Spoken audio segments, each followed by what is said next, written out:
Here in this clip, a strange man is seen standing in front of this home. The homeowner sees him and comes out armed with a bat, while the intruder leaves the premises. In these circumstances, it's best to remember calling the police should always be the first thing to do. You never know if the intruder has a knife or gun, so never approach them.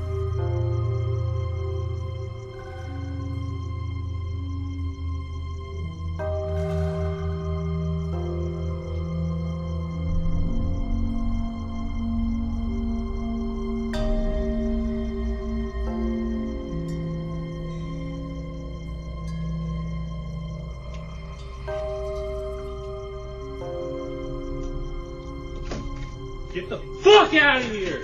Get the fuck out of here right now! I'm gonna beat your fucking ass! Get the fuck out of here! This dude was in my fucking yard right now.